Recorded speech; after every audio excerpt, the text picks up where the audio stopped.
All right, for a woman that needs no introduction, but she wrote one, so I'm going to read it anyway. Baby. All right.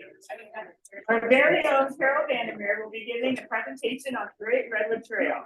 The Great Redwood Trail is envisioned as a 316-mile rail trail project connecting California's San Francisco and Humboldt Bays.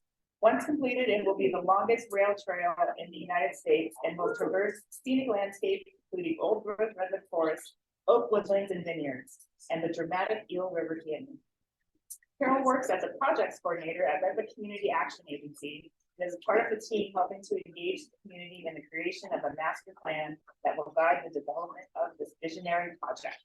Woohoo. Welcome. Yeah, about 6 months ago, I started working at Redwood Community Action Agency as a program coordinator, and I work on a lot of different projects in our active living group. And you know me, I've talked about trails before, so it was like perfect fit. So I'm part of this team, and today I'm going to give you a little bit of background about the master plan process that's happening and how you can help influence that and be a part of it. And we've got parts of the Great Redwood Trail that are happening here. And in May, we're going to start the completion of part of that Great Redwood Trail connecting Arcata and Eureka. So that's starting in May. So it's very exciting. Yeah. So this is the little map showing you about that corridor. So it's really taking that old North Coast Rail Authority corridor that has been defunct, I think, since 98, I believe, because it's so unstable in that Eel River Canyon. And it was determined that it was just economically not feasible after decades of trying. And so this follows that railroad line. And so the goal here is to transform that old line into an asset that will really benefit communities all up and down this corridor. So it's a conversion. There are rails to trails conversions that happen all over the country. And it's going to be a multi-use path. And there's lots of different models of things that have been happening, like the Olympic Discovery Trail. They've been really successful up there. They've done analysis of how that trail has transformed the community by bringing in visitors who bring in money, who spend it at businesses along the trail. And so we have some records of places that have done this and how successful they've been. So, you know, supporting, you know, economic development, tourism, environmental, you know, restoration. There's a lot of different benefits that trails bring. So how did this come about? I know some people are like, what? This is already happening. Well, back in 2018, they did some feasibility studies, but to see about would it be a feasible idea to convert this corridor. And then Senator McGuire helped sponsor the Great Redwood Trail Act passed, and it basically mandates now that this corridor be set aside for a trail. There's land, the Sonoma-Marin part is managed a little separately by the Sonoma-Marin Area Transportation, SMART. But now there's a Great Redwood Trail Agency instead of the North Coast Rail Agency that manages this corridor. Some parts of the corridor are actually owned by the agency. Others just have the rail corridor passing through them. So it was really important in order to make this happen in 22. The railroad was rail banked. And what that means is that should there ever be a time in the future when it's economically feasible or there's someone who has the money to use it as rail and we relook at that, it could be. But until then, we can use it as a trail. And so we just started this master planning process in October. So just a little bit about the process. There is this master planning project team, and it's basically the Great Redwood Trail Agency working with the Coastal Conservancy, several different partners working on this. My end is over on the community engagement piece, and so that's part of what I'm trying to do today. There's also folks down the North Coast Opportunities is working on this. down further south, you know, in Mendocino counties and Trinity counties. So this is just a little bit about all the partners working on it. So what will this do for us? So this will be a guiding document, because this is a generational project. This is going to take a while, and it'll be built in pieces, you know, just like we're building part of it. You know, they'll be starting here in May. That's going to continue this piece around Humboldt Bay. So it'll give guidance for how it's going to be operated. It'll have some initial designs. There's actually some funding from the Conservancy to start to design certain portions of it. But just, you know, preliminary conceptual designs. We're analyzing any cultural, environmental resource protection opportunities, habitat restoration, and prioritizing those projects. Because like I said, there's some money now, but also identifying how do we fund this over time. It's not going to be built all at once. And it's I'll talk a little more about the corridor.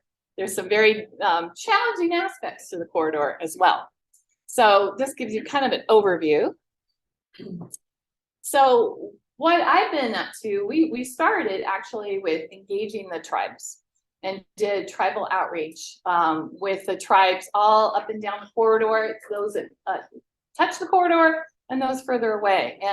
And some areas like down in like the Barberville and the Eel River Canyon area, the Wailaki are very, you know, they have a lot of cultural resources along there. So they've been meeting with government to government meetings with the Conservancy and the tribes. I attended and presented at a tribal chairperson's meeting, and the tribes are very interested in being sure that obviously cultural resources are protected. We'd love to see, you know, cultural resource centers, you know, highlighting opportunities and highlighting the history in the area. So we've been doing tribal engagement. We've been doing in-person meetings. We're going to be doing more. We do, you know, small groups, kitchen table discussions. And I want you to think here, if you think there's groups or businesses that would like to have more of a one-on-one conversation with our project team, we're open to that as well and looking for input on that. So this sort of shows the general schedule. We're still right at the beginning. This started in 2022. We're a little behind. We might probably need to shift that bubble a little bit, but we're kind of wrapping up some of the listen and learn phase, but we'll continue to listen and learn. But what we want to do is find out what concerns people have, what questions do we need to be really examining and answering in the master plan. Then we're going to be going back and having another round of meetings where we draft some proposals, some ideas, and go back and say, hey, we listened to you. Here's what we came up with. What do you think? And then go back again, you know, and kind of adjust that. So we'll be, you know, making recommendations, kind of developing conceptual designs, and then hopefully in 2024, we'll have that master plan completed somewhere around summer 2024. And so there was a part of this process we developed. I wasn't a part of this part of the team, but there was an economic benefits analysis that was developed. This is modeled, and you can go online and you can read how they came up with all these numbers, but it's modeled on other rails to trails, other similar communities. What could happen once this thing is fully built out? What are the opportunities? And it's pretty mind-blowing. A lot of people are like, I don't know. But there's an estimated someday, and this is, like I said, it may take many years, $102 million in annual revenue. And a lot of this is brought in by people who are coming, they're using the trail, they're going to restaurants, they're sleeping in hotels, they're going to bikes, repair stations, coffee shops, whatever. So that's where a lot of that comes from, are retail benefits. But there's also health benefits, of course. More, you know, active, engaged, active living. There's health benefits there, and then transportation benefits, savings. I mean, there'll be some people who are, you know, we're going to save some transportation costs by having the Arcata Eureka section completed. So there's some different. Here's some examples. Oh gosh, I think I'm gonna go on a little further. So anyway, there is an economic benefits analysis done. So let's take a closer look at where things go in Humboldt County. Ooh, I think I just got the southern part. Here's the southern part from Fortuna. The southern portion of the rail does go inland. You can see it. It gets kind of close to the Humboldt Redwood State Park. And so, you know, imagine having a corridor that went all the way down to Founder's Grove. But then it's going to become, when it goes out, it diverges, it goes along the Eel River Canyon. It'll be more of a wilderness kind of experience because, you know, it's that canyon is very rough and has all kinds of size, there's been landslides and things like that. So there's other challenges to look at here. So we're also looking at, you know, what kind of opportunities might landowners have for additional income from camping areas, river rafting. You know, it's a wild and scenic river there. So there are some big challenges, but there's also some opportunities. So of course, working with landowners is really key. And a big section of land was purchased by the Wildlands Conservancy, the Lone Pine Ranch. And so there is a big chunk that's already kind of ready for this kind of action. And so up here in northern Humboldt, where we are, of course, the Great Redwood Trail wraps around the corridor, the old railroad corridor. There's actually a spur that goes out to the peninsula where I live. So I'm really jazzed about that. And I've been working with the Peninsula Community Collaborative community group that would love to see a trail coming from the peninsula to Arcata, which would be lovely. And it connects with a lot of different recreational aspects. There's also the spur that goes out to Blue Lake. You've heard of, but the Annie and Mary Trail, if you look at the little spur to Blue Lake, it's kind of purple because it hasn't been rail banked. And so that provides other challenges, but it's still identified as part of the Great Redwood Trail. And obviously there's the connection from Arcata to Eureka that should be finished next year. Yay. Yeah. And then continues on down to Fortuna. And there's a little spur that goes out towards Carlotta, Rio Dell, Scotia. So all of these areas have the potential to become, you know, rail towns, you know, and have a whole nother kind of economic industry built around the trails, not to mention just continuing and improving quality of life and health benefits. And really looking at addressing issues of climate change by reducing our number of trips with cars. So that got repeated. So anyway, here's, they did the economic analysis breaks things down by city. And so here are the estimated benefits. And remember, this is based on a fully built out trail, you know, 20 years or however many years in the future. We're not sure. It'll be in pieces. And this is based on today's dollars. So it kind of breaks it down for health benefits, unincorporated areas. So I'm going to fly through some of these. So getting engaged in the trail. We've already had some workshops. There was a workshop down in Fortuna that was really well attended. We gathered information and are trying to incorporate it as we go. We are going to be doing tabling. In fact, I'll be at Godwood Days. I hope all you guys, Godwood Days is great for me to go to anyway, but we'll be having a table about the Great Redwood Trail this weekend at Godwood Days over at the Arcata Community Center. We're going to be doing other workshops out along the corridor, out in Alder Point, because every area is going to have different concerns, different issues. We do virtual workshops, in-person workshops, willing to have kitchen table conversations, have conversations with groups that might be interested.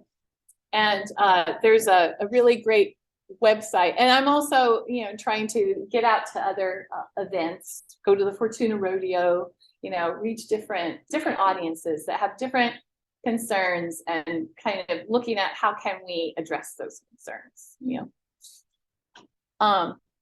So these are the kinds of things we'd love to hear from everybody. And you guys can, if you haven't already, there is a survey online. That's one easy way to voice your opinions. But we just want people to think about, imagine what could be your vision for the corridor. What types of experiences? I mean, if you've got a corridor and maybe we want to connect, have spurs that connect off of the corridor, where you can bike up to the tap room, and yeah. I mean, even I've biked by the tap room or other, all kinds of businesses that could benefit from this. Which destinations would you like to reach? Maybe there's areas, that would be better for campgrounds or potential businesses that could be developed. What are some economic development opportunities? What concerns do you have? And who should we be reaching out to? You might know, some of you in the room right here might know, you better talk to who I know, group that owns some property along there. We're really trying to gather that kind of information. But I love going online, and there's an interactive map. So if you just go to the Great Redwood Trail, I think it's greatredwoodtrailplan.org. That's where you can learn more about this process. This interactive map, you can zoom in to the section that you are interested in. You can see people's comments, like, this one goes right through the lumber yard. You need to, make a reroute. You can see people's comments. You can add your comments. You can say, I am so excited about this stretch, all those kinds of things. So that's a baseline easy thing you can do, and weigh in on the Great Redwood Trail. And so, like I said, you can go there, you can call. The State Coastal Conservancy is really overseeing this. I'm just assisting. The Redwood Community Action Agency is just assisting with this, getting the word out about it. There's so many different ways you can get involved, and pay attention. We'll be having more workshops and activities and events up here soon. And so I think that's my little spiel. I wanted to know if you guys have questions. I see Craig's got a question. Probably lots of them. I have fairly extensive experience down in both timber company, timberlands, and private timberlands. And to me, knowing what I know, it seems real pie in the sky to me. I mean, when you get a failure there, it's not, what slide comes in is thousands of cubic yards. The reason the railroad could go through there is because they used to scoop the dirt out and dump in the river. Well, can't do that. You can't fix those with wheelbarrows and shovels. Like I'm thinking Scotia Bluffs. I'm thinking Island Mountain Tunnel. I'm thinking, a lot of these landslides, like that one on the right, you see the gray stuff. That's kind of a blue goose slide. You cannot walk through that. Right. It doesn't stay in the same place as the first thing. The second thing is you'd be like up deep to a Ferris wheel if you try to walk through that. I have some experience with those, so it seems real kind of pie in the sky to me, to maintain a trail in that country with what you have to deal with. The next thing I think about is funding. Like, we know how the bullet train went. Originally $1 billion, now it's 10. You gotta, but the success I think would be in pieces, like you're talking about. The easy pieces are easy. Right. Okay, pieces on flat ground, stable ground, you kind of work things out as best you can. I think there's a real possibility that it'll never. You also got to adverse condemn from landowners to get them to agree to. If you're going to go around the tunnel, I mean, you could literally be cut off by some landowner that won't let you go on. And I just, and I don't want to be a naysayer there, because I think you could do it in bits and pieces, and even that would be probably a benefit. But you would, you start to learn if your funding sources are adequate, even maintain the easy parts. And the infrastructure of people are actually going to do that. And, if you start generating some economic benefit that you can track, you can start saying, here's the carrot, you want to do yours. I can see a lot of potential there, but I'm really concerned about that. I mean, I used to get right-of-ways from the railroad to haul logs across the railroad tracks. We'd build a structure, 6x6 between the rail, haul heavy logs across there. We also, time the railroad schedule so we fall over trees. Just up slow. But I saw times when old growth trees went across the tracks and they had That's the thing that would make me wonder if it's really feasible with the expenses you're gonna incur, and they're gonna be episodic and periodic. You can't see them coming, and they can be pretty catastrophic as far as what fail. I mean, if, let's say you work somewhere around Scotia Bluff, sometimes these things fail. They don't just cover the trail. The trail's gone. Like it's not there anymore. Right. Here's the trail, vertical. So it's just, but I think the success would be to do it in pieces, get the easy part. Yeah, it will definitely be in pieces. And yes, that is the real challenging part, is that corridor. And we're, you know, exploring different possibilities. And like you said, it could be episodic, and looking at things like having permits to go in only certain sections, you know, having guides, you know, that you don't, it's just not open to everybody because it is so rugged and there are so many different landowners. So we're trying to explore different possibilities, but yeah, it's a long-term vision that it could be possible. Well, even if it could be a bit. Pardon? Even a patchwork, I mean, everybody wants to go, oh, you can walk from the Bay Area to, Right, you right. know, maybe you can't, and maybe you can walk on 20 miles, or Right. 30 miles, or, you know. Yeah. And Eagle Canyon's pretty spectacular when you get out there. Yeah. You know, as long as You- it's not moving. I tell you, you could be a great asset for giving seriously, Chris. Yeah, we need you. Yeah, I'd like to second that because the data is already in that a successful business is operated by people who see the facts and say, well, that's just not going to work. Balanced with people who are highly creative and adaptive. So the organization has a process that functions well and linearly, you know, like Max Weber from administrative policy theory. Or over here, Einstein that says you can't solve a problem at the level at which it was created. So the factual person could bring in physics. A body in motion remains in motion. A body at rest remains at rest. Well, this is true of water going downhill. It's true of rocks going downhill. So you build a trestle across there for that portion. It's not too long, or you find a creative way, a cheap way to build with materials in the area. And then you have, so that's part of the adaptive and the facts together. So that would be yeah, Ian. One of my favorite things to do because of where we are in Humboldt County is swim in the natural rivers. Yeah. So are there sections of these trails that you see as having, you know, River access. that just isn't Yeah. there right now? Yeah, Jen Rice, who's been here and is trail advocate extraordinaire and has been a river guide down there. That's part of why she's on the team, is exploring and having those kitchen table conversations with tribal members, with landowners, you know, and kind of exploring those possibilities of increasing access while protecting it. Also, increasing access, there could be some other benefits for increasing access for fire protection, frankly, and building that into part of the master plan, because that's a real issue in our area. I don't know if anybody else noticed, but the whole graphic of all the companies and organizations involved, and then there's Jen Rice. It's nature on our own. She has her own consulting business. Yeah, she's a really, really great to have on the team. Yeah.